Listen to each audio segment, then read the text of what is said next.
Okay. Hola y bienvenidos a todos. Hello and welcome, everyone. My name is Clara Bowie, and I'm the Associate Director for the Office of Multicultural Affairs. OMA wants to welcome all of you back to our virtual M Room. And for those of you whose this is your first time, we hope that you can join us for future conversations. In honor of Latinx Hispanic Heritage Month, today we're going to be discussing Spanglish and its influences in the US. This topic is one of personal interest to me, as are the topics that you're going to be hearing for the rest of the semester, very much of interest to the team who is working towards them. They came to us as we ask those big questions, as we seek mindful solutions, and as we develop an overall inquisitive outlook on the world. These are things that we ask of our students, and therefore those are things that we're also asking of ourselves as well.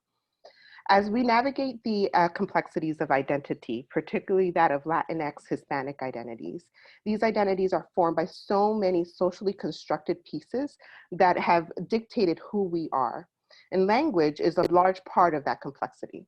For some, the Spanish language becomes a major part of that identity, and yet many may not understand that depending on the country you are from or have been influenced by, there are dialects and distinct differences in vocabulary that is being used. This is important to note because we tend to be boxed in. And in doing so, many aspects of our cultural identities are not always taken into account.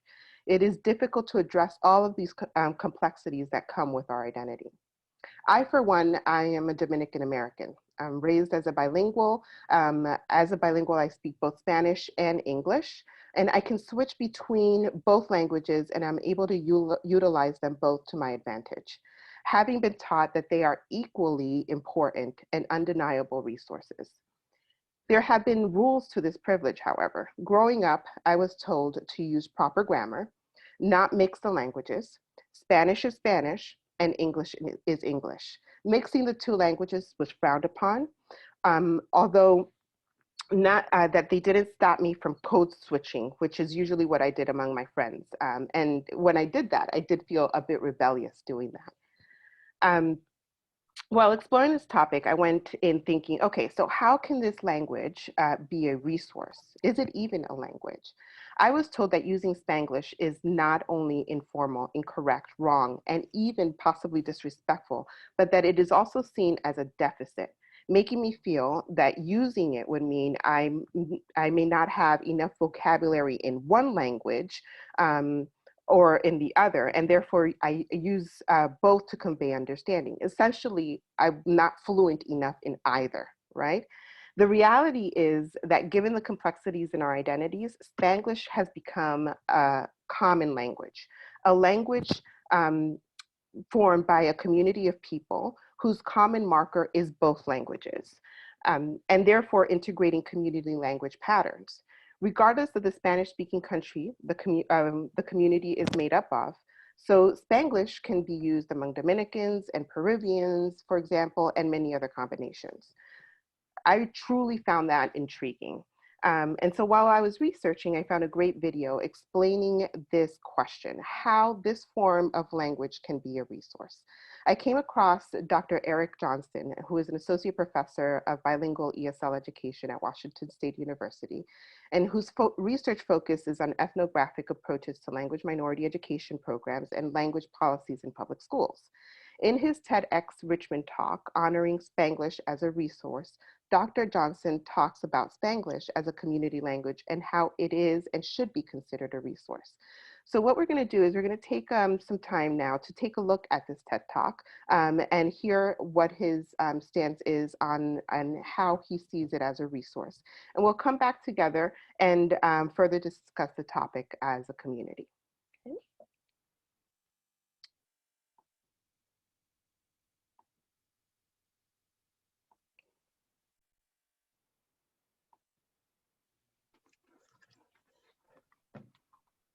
Hola, buenas tardes. ¿Cómo está mi gente? Órale, para empezar, quiero saber cuántas personas aquí hablan español. Levante la mano. Hay muy pocos.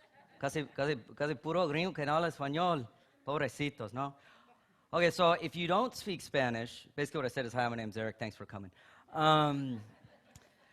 So if you don't speak Spanish, even the fact that I came out here and started to speak Spanish wasn't surprising. Well, why is that? I mean, we live in a very linguistically diverse community. So, for those of you who don't speak Spanish, that was a lot different than if I came out here and started speaking Russian, which would have been really cool, but unfortunately I don't speak Russian.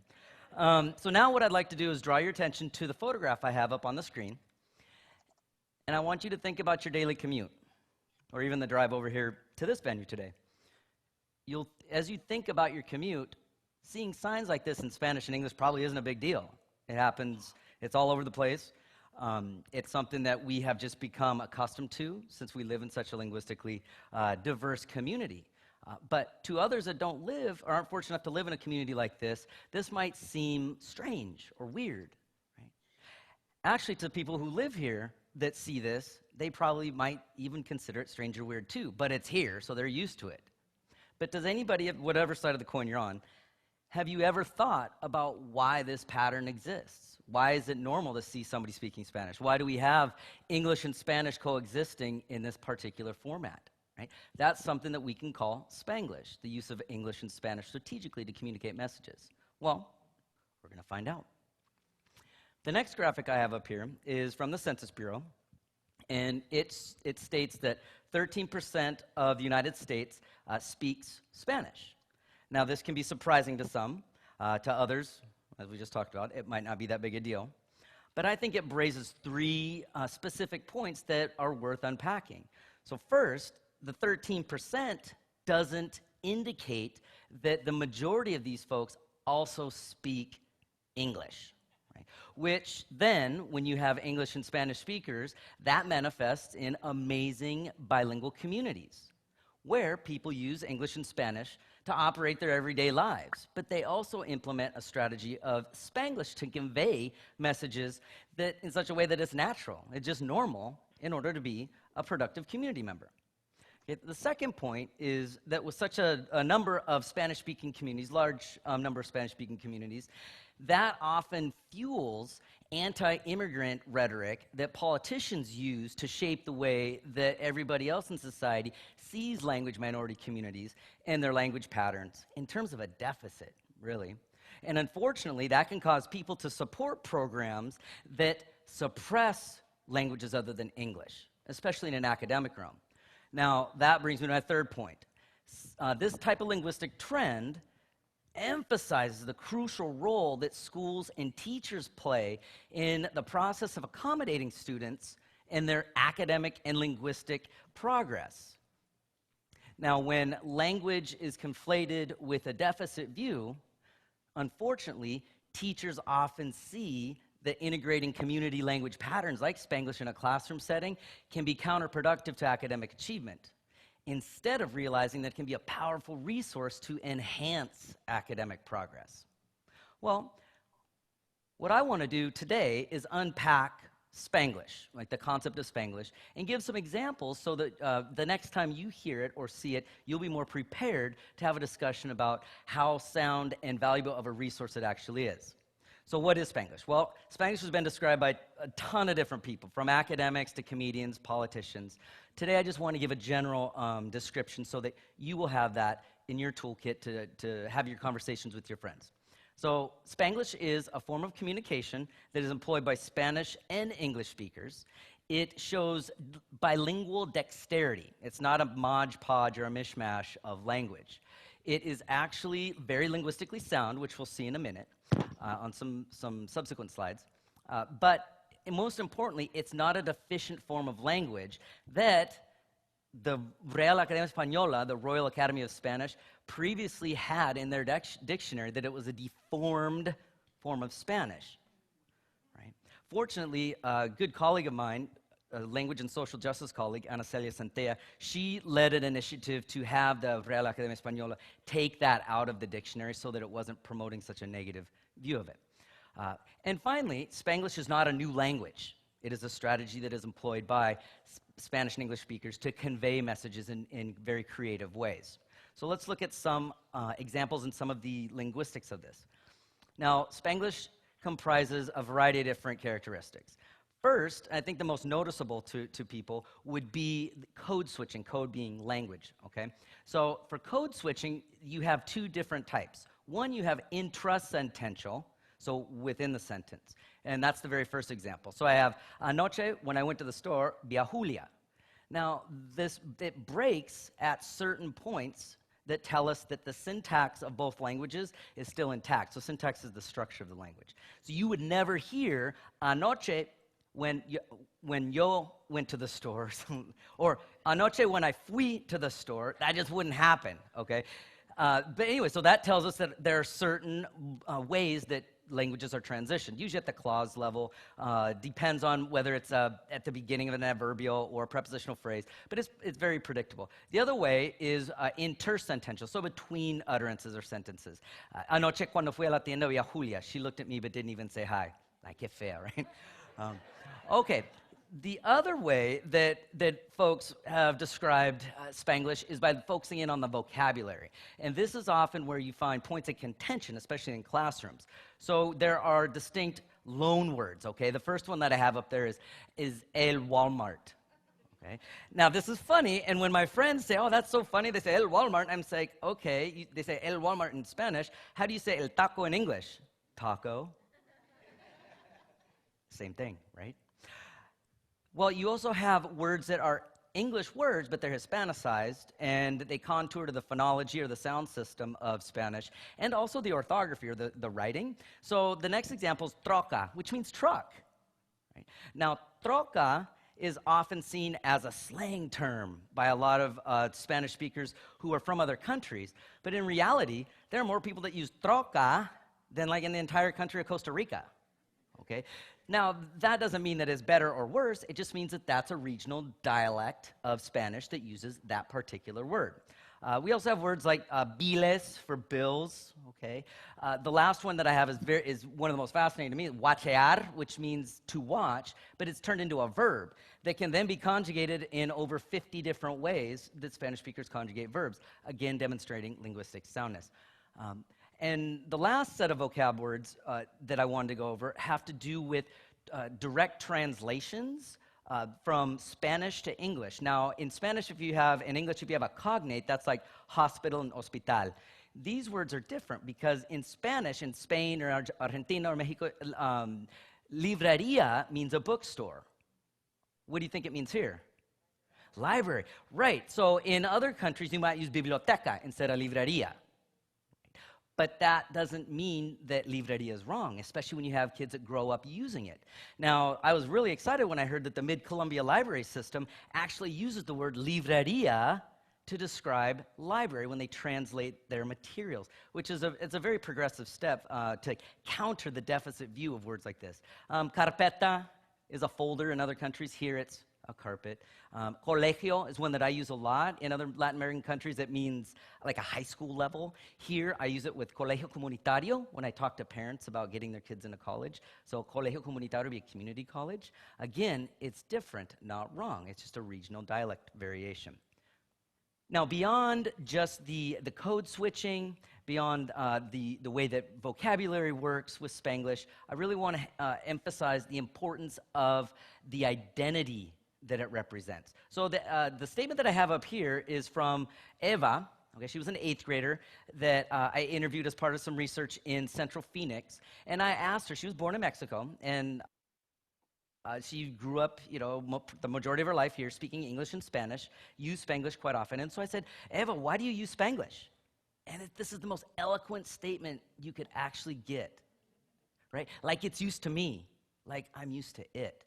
And so that shows the very endearing and powerful ways that language shapes our identity. And then again, when it's couched as wrong or incorrect, that's attacking the student's identity. What I want to do now is show how students who are in the classroom and told that Spanglish is wrong leave that classroom and operate in their everyday lives in Spanglish, seeing it all over the place. And so let's look at some examples. Now, the one I have here has some translation, but it's very creative. So you have lunch and lonche, right? Direct translation. But you have kinds of meat, asada, adobada, whatever else they had going on. And then tipos de carne, beef, pork, chicken. But on a base level, you have to okay, so they're communicating a message. It's not about passing a standardized state exam. So this works. Okay, here I have a sign from the local flea market where you do have a lot of translating. The interesting part to me is down here where it says, por favor, boleto en la ventana, like get your ticket in the window. In English, it's like, must get a stamp. There's no loss of communication. They just said it a little differently. This is my favorite. So in Spanish, chivos means goats. In Spanish, that number is cuatro. And in Spanish, that word, sale, would mean like going out or leaving. So if people were confused by Spanglish, you would think that they would say, oh my God, cuatro chivos, like 4 goats are running down the road. That doesn't happen because it's chivos for sale. This one, no hacer parking, like parking is the noun, right? But the interesting part is that Department of Transportation is supporting it. So now you have the government using it to communicate the message. This one's great too because it shows very creative ways of announcing. Let's do this one. Yarda sale. Okay, yarda that's one of those calcs. It's a word in Spanish, but in other countries it means the unit of measurement. Here it means yard. And then it's not sale, it's sale. So that communicates very clearly what's going on. The other one is even better. I want everybody, just to yourself real quick, say the word yard sale. You don't pronounce the D. So this individual was aware of how to say it and used Spanish writing to convey what that event was. Now, this one's pretty cool, too. So, calabaza de Halloween, right? Halloween's an English word, and they use the umlaut. So here's somebody that used prescriptive academic Spanish writing system to spell the word Halloween. You know, those were all examples of community uses of Spanglish that people think are funny. They're really not. They're very powerful and sound. Now let's look at corporate uses of Spanglish. So remember, in school, kids are often taught, no, that's bad, it's wrong, you shouldn't do it. Well, you have the biggest restaurant chain in the world using it, humongous pop distributors using it, U.S. Cellular, so you got cell phones using it. Tú pediste más, you got it. Órale, right? ESPN, ESPN Play, click aquí, solo en ESPN Play. Professional sports.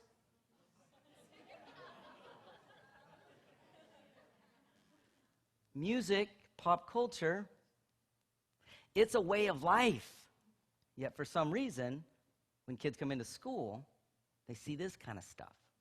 Now this picture was taken at a local school that has the districts here have really good bilingual programs where students learn literacy in their first language, and then it is bridged to English so they develop bilingual proficiencies in speaking and literacy.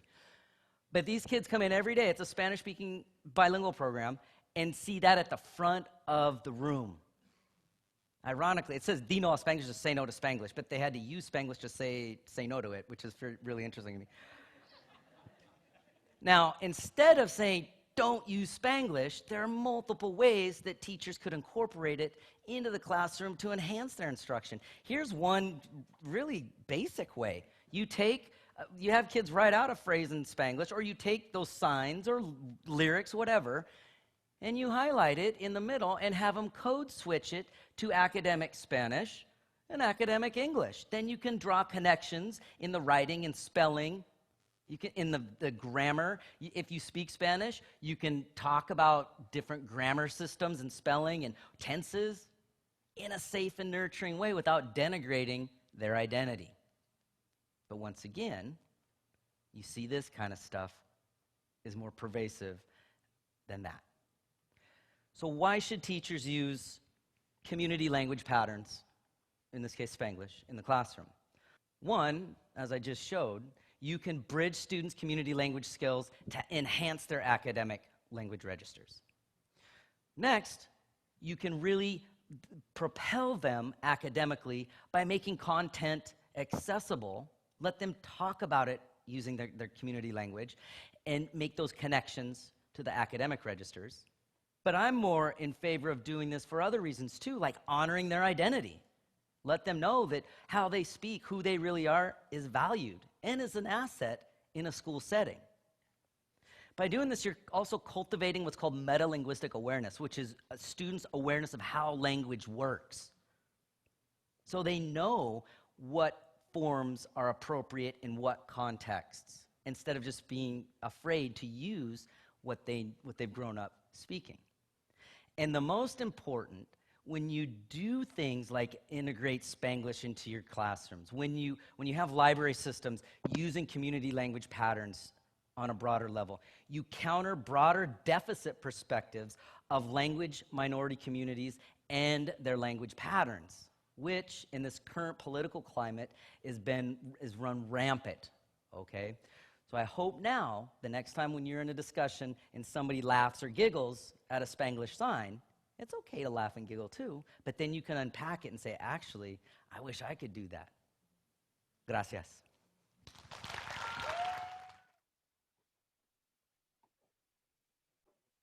Okay.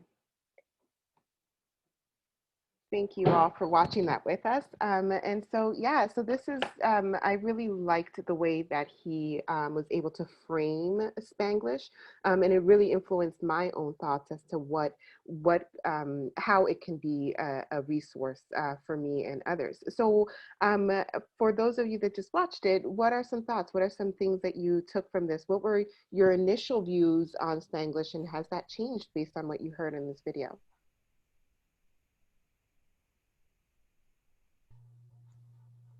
When he mentioned not passing the exam, like being correct of how you're speaking to someone, like when they were talking in school and they said, okay, this is not, not to mix the two, but then you're discouraging a student from learning, so it's better to give positive feedback. And depending where everyone came from, like I could tell you an experience. My mom is Portuguese, and I went to a vocational school, and she was there for a parents conference. So my mom, she speaks English, but there was times like when we went out, she would want to speak more private, so she would speak English and Portuguese mixed. And I like that. I wish she would know more. But what happened was I came back the next day to school, and my teacher, I mean, he's a good teacher, but he kind of hurt me because he goes and says, oh, your mom, she speaks different. She speaks broken English. And it made me feel like I felt bad. And I felt bad for myself because I was a little embarrassed, but it wasn't for me. It was from my mom because I love my mom so much. And it was like, and she's such a hardworking person. And for someone to say that, I know it came out probably wrong, but like having these type of conversations, I wish like when I was growing up, we were like at least at this stage of talking about things like this, because it would be so different, Absolutely. Yeah, thank you so much for sharing that. Absolutely. And this idea of broken English, it's something that we hear within the Latinx Hispanic community and in so many different languages and cultures as well. It's like we have to use this perfect English in order to be accepted as part of the community, as being influencers in the community. So thank you for sharing that, because it is something I think that a lot of people do experience, and it is very hurtful to hear words like that. Yeah, Go ahead, Alex. all right. This is Spanglish is something I'd never thought about. Period. Like, I know it always, and it just never occurred for me. So I think I started just like sort of like scribbling all these questions down about not just sort of how it seemed like the adherence of strict grammar on both sides, like the English side and the Spanish side, seemed like it was sort of, it's like less right, or like you're less pure, or you're betraying your identity or betraying your community. And thinking about how that, trying to find a way or trying to resolve that tension to make sure that, you can still, I guess, sort of, like honor the assimilation into a broader community while still not losing your previous identity. How it might be a generational thing where, it might be the, like my grandparents, like my great grandparents, like immigrated from Poland, and, the fact that like I don't know Polish probably doesn't matter much now, but probably meant a lot to them for like my grandmother and even like my parents, so like, I don't know, it just made me sort of thinking about also maybe deficiencies in the teaching model of needing to teach strict basics to get scores on exams to progress through things. Is that again, it just brought up more questions to me, not necessarily any answers. Which again, maybe this is just what I've been missing, and having never to engage with this type of thing. But yeah, I don't know. I don't know if I had a point in that, just sort of a lot of questions. Actually, that makes me very happy, Alex, because you're asking questions on a topic that you're now like coming into understanding. And a lot of us have to navigate through. I've been navigating through it my entire life. However, I hold those identities, so that's something that I'm kind of used to. But being able to hear someone say, "Hey, this has really intrigued me, and I now have questions." I don't necessarily have the answers for you, but the fact that you have questions and that you're trying to understand this topic really puts a smile on my face. Thank you. Anyone else? Yeah, I just wanted to say that I think videos like this need to be widely disseminated. Just first and foremost, because of the fact that from his perspective as a linguist, he's able to dissect the complexity of the entire process, which, for a lot of people, there's a stigma associated with, and people who code switch and who mix languages, who are bilingual, trilingual, and mix the languages are perceived as being less intelligent, when the linguistic complexity of going between and the grammatical accuracy that he was describing, inserting these clauses and these phrases and everything in the proper places, is, you have to have a lot going on up here. It's not, you're not less than. In fact, you might be more intelligent than the average person. So yeah, that was, I was sitting there like, yes. And when he got into the metacognition, I was like, that's exactly what I was thinking, because you have to, there's studies out there that talk about proficiency in your first language and how that translates into the language that you're learning and how it enhances it, because you're able to make those metacognitive connections. And it's just like, and you're doing that in speech is like, it's really complex. So I was like tingling watching that video. I was like, yes. Excellent. So excellent. Thank you. And the empowerment that comes with understanding what we are feeling and experiencing is important too. Like for me as a bilingual speaker, I felt empowered to knowing that, the use of my language and the mixing of the two, it does take skill. It is something that I should be proud of. So yeah, absolutely. I had the same feelings, Antonio. Thank you. I think like another piece to bring up, and I think the author or the speaker touched on this a little bit. If you look into the grade school education system, right, and you talk about like learning disability and diagnoses that come forward, bilingual children often fall into those learning disability category. And I know this because I was a victim of this, being labeled, and not to say like these things don't exist, like trust me, believe in them 100%, have worked in the system, but like they're often misdiagnosed because they're bilingual and because of like the swishes that we have to make in our head going from one language to the next and having to process it. So you may move a tad bit slower in those transitions. And if the teacher, the educator isn't aware of that or haven't been trained to understand that, you can easily get placed into a classroom that you don't belong in due to lack of understanding of your language or the multiple language that you may speak at home. Yeah, it's a great point, Monica. Yeah, absolutely.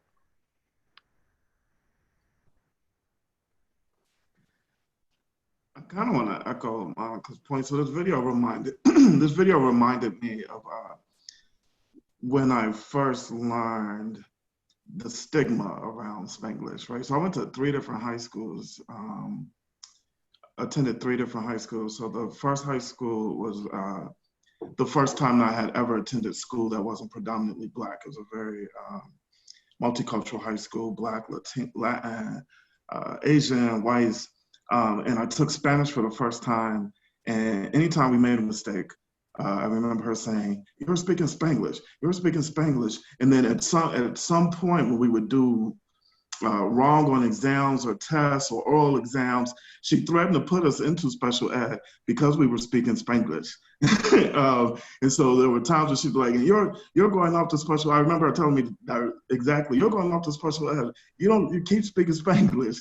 And it wasn't until I got to my last high school, in my 3rd year of high school, that was just predominantly Black and Latin, that I learned that Spanglish was a real thing and that folks took pride in it and spoke it and utilized it. But had I just had the experience of that first high school, I would have grown up really thinking that Spanglish was a terrible thing and don't ever use it. And you can go to special ed. Yeah, absolutely.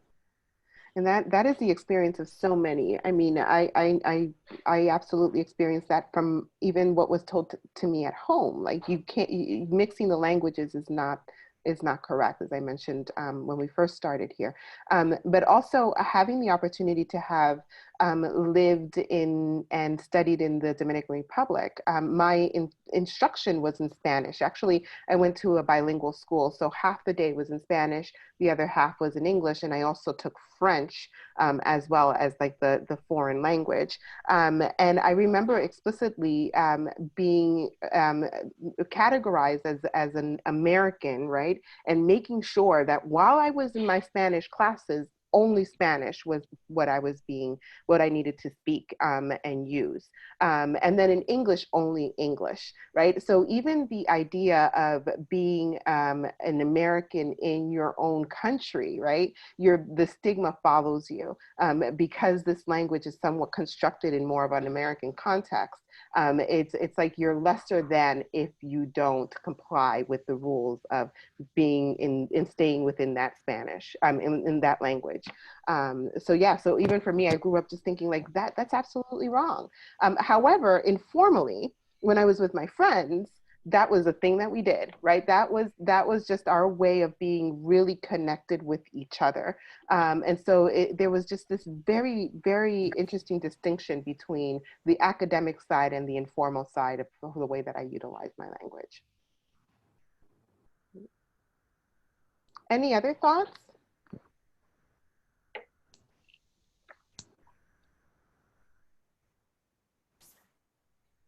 So how does this then, having just going and unpacking this video, how does this inform your interactions with students who are utilizing this language? If you're either within the classroom or just interacting with them on a daily basis, how do you see now this as being a way for you to encourage it as a resource rather than a deficit?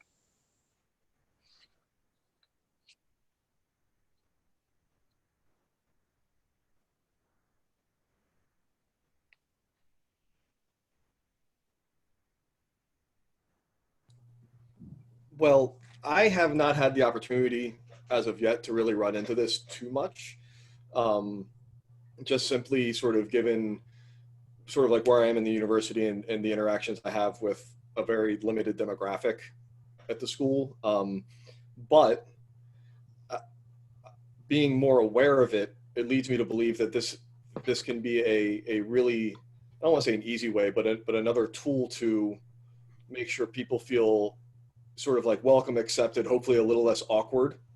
And then, ideally, hopefully make them still want to be a part of, the team that I'm trying to build, where, you know, where it could be a thing that I think a lot of times I find if I can get a student to teach me something, that starts to help to build a bond a little bit. And I know that, you know, listening to this and then especially seeing when in the video when he highlighted how Spanglish could be used to help teach both the English and the Spanish piece. Like I keep on thinking back to my high school Spanish, which I struggled with, and thinking like, if that had been a tool that had been encouraged to be used, like, could I maybe have adapted and understood and picked up the language better, right? So, you know, if I can get into a point where I can maybe incorporate a couple of words here and there to help me get my point across, I think that helps would help make my team just better people, but also maybe help those one or two individuals that come to me want to stick around and, you know, kind of like fulfill a pretty decent cycle of trying to make everybody sort of kind of picking up and being a little more accepting. Yeah. And I think to add on to that, it's the idea of creating and like inclusive spaces, right? When as someone who has experienced this, oftentimes the pressure is on the person to make sure the individual group that they're communicating with can comprehend them or can understand them. And I think sometimes that needs to be flipped, right? And the best way I can explain this, my mom like drilled this in my head of, I didn't give you this beautiful name for people to like shorten it or to make it easier for themselves. So like if they need to stand in the mirror and practice pronouncing your name, they need to do that and come back and be able to address you properly. And I like do the same for my students. So if I'm working with a student and they tell me their name and I don't pronounce it correctly and they tell me, oh no, it's okay, you can just call me this, I'll ask them, what do you prefer to be called? If you prefer to be called by the actual pronunciation of your name, I'm going to work on pronouncing your name, because as a human, that's the least I can do to give you dignity and respect in these spaces. And I think we need to like mirror that across the scope of things. Like just because your tongue isn't talented enough to pronounce my name, it does not give you the authority to shorten it. Absolutely. Yes, 100% applaud that. It is such a important part of our identity, our language, our name, who we are, and honoring that, being able to acknowledge, maybe I'm not pronouncing it the first time. However, I am going to be willing to practice and do it correctly. Informs me that you are looking at me, that you're seeing me, that my identity is being taken into consideration, and it is so vital. So that is, I think, one of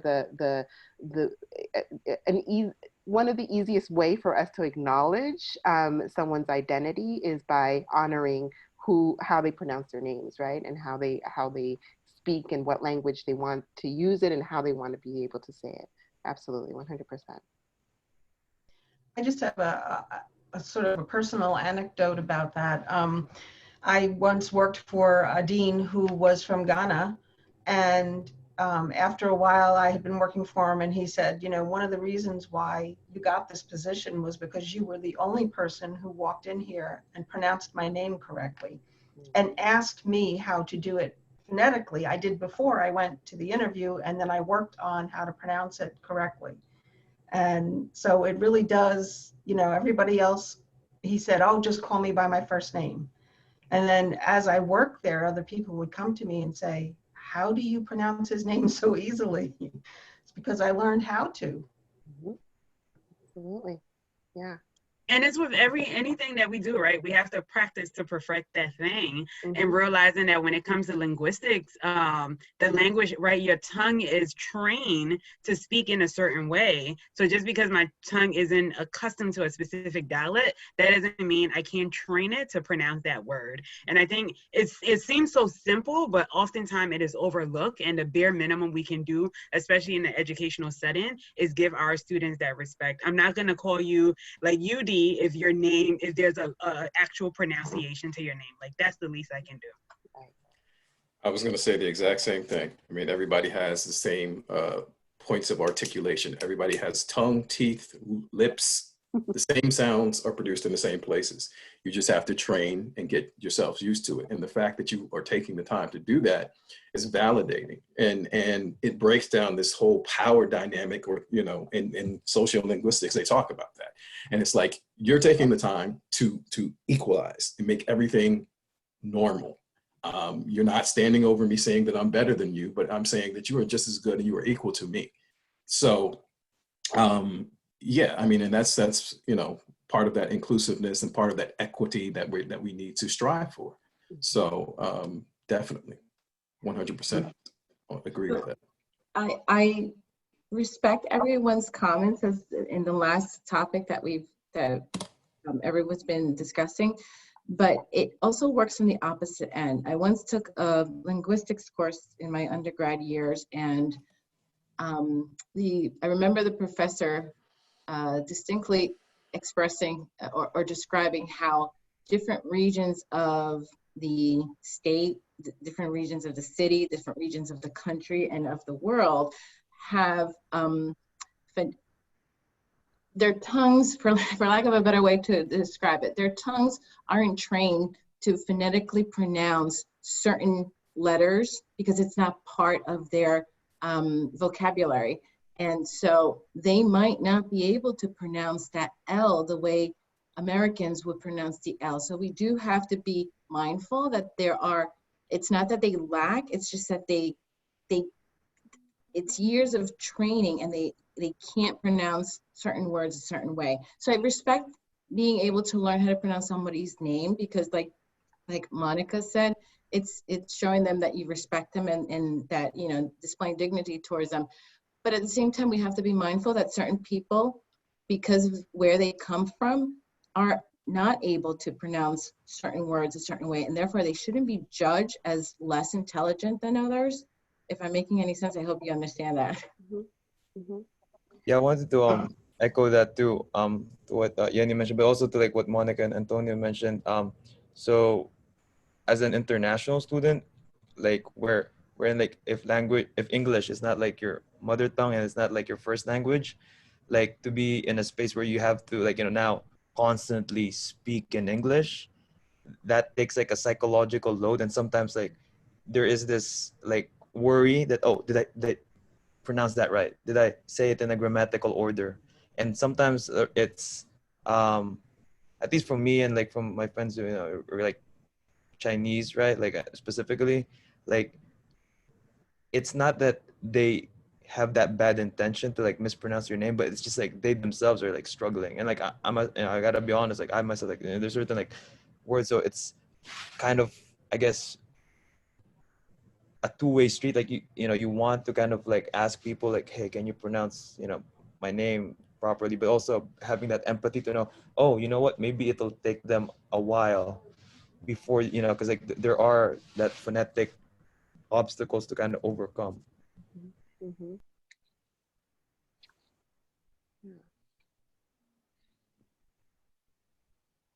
I think that last word that you mentioned is the key to everything. It's empathy.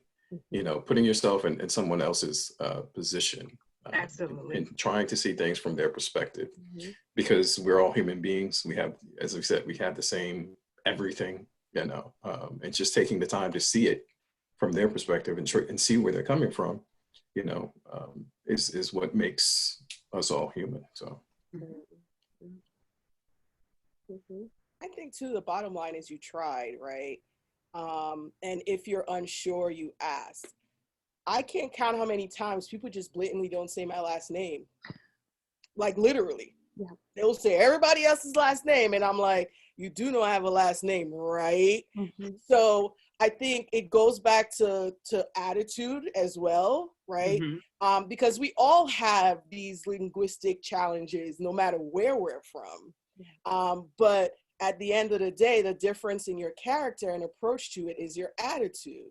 Yeah. Am I going to be the person that's just like, well, you know what? That looks like it's too hard to pronounce, so I'm not even going to care about trying to give that person dignity of having a last name that's hard to pronounce?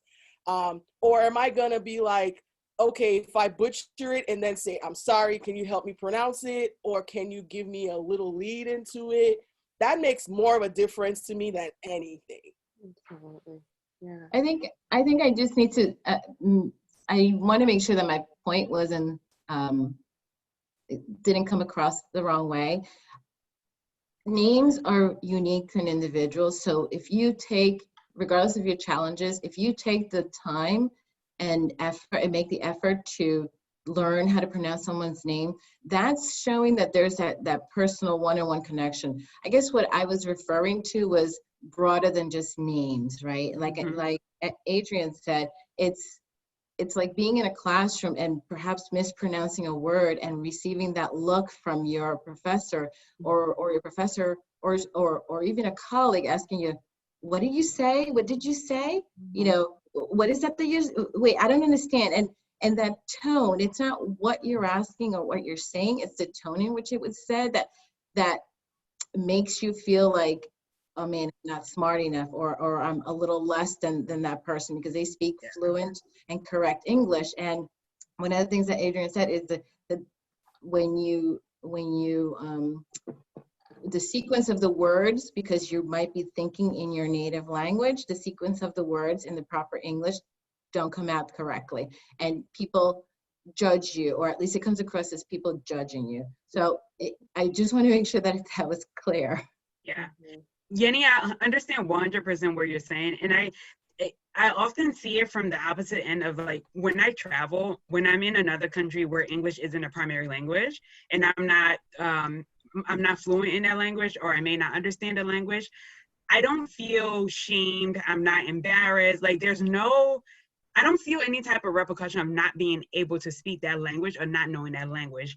My experience in coming from a non-English speaking country to America was the opposite. I feel like, and I own the generalization I'm going to make, but as English speakers, sometimes we are not as forgiving as other cultures when it comes to people not being able to fully understand English or maybe utilize the accent, right? Because even we can all speak English, but depending on, let's narrow it down to America, parts of these countries that you go to, like, the accent would be different, right? Southerners sound different from people that live in New York City. If you go to California and things like that, I just feel like English speakers need to be more forgiving to others who are not competent in English, because when we go to other countries, the lack thereof education that I have in that language isn't placed on me as a burden. I'm not embarrassed. I'm not ashamed. If anything, I am taken and taught how to speak that language. So I think that kind of like go over to what you're saying, Yenny. I think you were very eloquent in rephrasing what I was trying to point out. Thank you. You're welcome. Yeah, Monica, like, to that end, I know that when I've gone and visited other countries, I think I have gone with this feeling in the back of my mind of trying to do my best not to look like an ignorant American. You know, you know, and it's, and I think, and I'm not saying that this is like anyone's, like, I'm not trying to place fault in that, but, like, I think sometimes I probably overcompensate for that piece, instead of just trying to come into it, you know, instead of overly apologizing for it, just trying my best. But my fear with a lot of that, with some of those interactions sometimes, is that the failure to do it correctly might be perceived as my unwillingness to try and do it correctly. You know, so, like, again, I think that's where this two-way road, and sort of like Antonio pointed out and Adrian pointed out, the empathy piece. I think that's the piece that I'm constantly trying to hold on to for sort of like a touchstone. And, you know, I think we all can agree that sometimes trying to remember to always be empathetic with every situation can be pretty tough, you know, simply because we're all human and we all make mistakes. So, like, man, I love hearing all of this, and it just makes, honestly, just makes me, it makes me disappointed I never spent more time learning languages or treating it sort of more responsibly when I was younger. But then at the same time, I kind of was a teenager, and, you know, can't really, I feel like I don't want to beat myself up too much of what my teenager self was doing. So. Thanks for sharing that.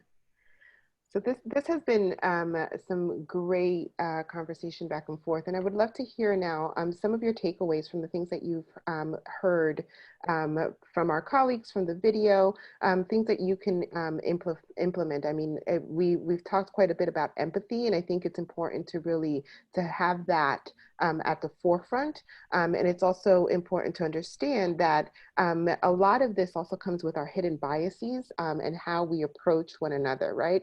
Even with Spanglish, I had my biases with Spanglish, right? But coming to understand the topic and understand how it's not only its perception, but its form of a language as being a resource has really changed my perspective on the topic itself.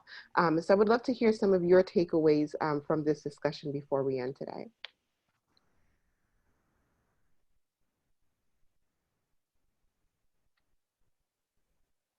I think the video could be a good tool, as Antonio pointed out, in having those discussions with our students, with our peers, to help them understand the students that they're working with. I mean, perfect example, me and my friends were just having a very interesting, lighthearted discussion about how you pronounce a certain chocolate drink. Is it Milo or is it Milo, right?